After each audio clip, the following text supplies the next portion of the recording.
A consequence of the coronavirus pandemic is cyberbullying. Kids are spending more time online and in isolation. And now that school has started, experts say the online hate is going up. Eyewitness News reporter Jeremy Baker explores what parents can do.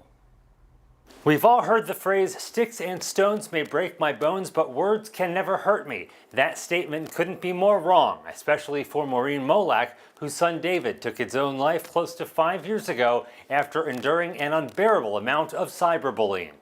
We miss him tremendously, and there's just not a moment that goes by where we don't think about him. Our lives are forever changed. She more than understands how social isolation can make cyberbullying worse. Since COVID has hit, of course, the extra isolation and not being around people has also affected us. Smartphone apps like TikTok and Snapchat can open the door for cyberbullies.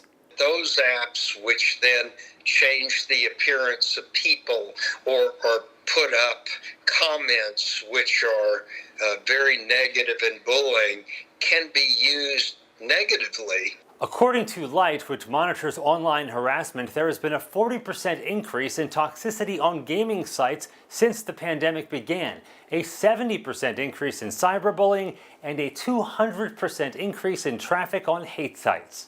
What can parents and their children do to combat the problem? Communicate. I hope one of the positives is that it opens up communication between kids and their parents or the adults around them. It's really important for them to know to talk to somebody if they see something online that's troubling to them. David's Legacy Foundation will be holding a screening about cyberbullying and resilience called the Upstanders on October 1st to mark the beginning of Anti-Bullying Month. To sign up, just head to their website. We have the link on KENS5.com.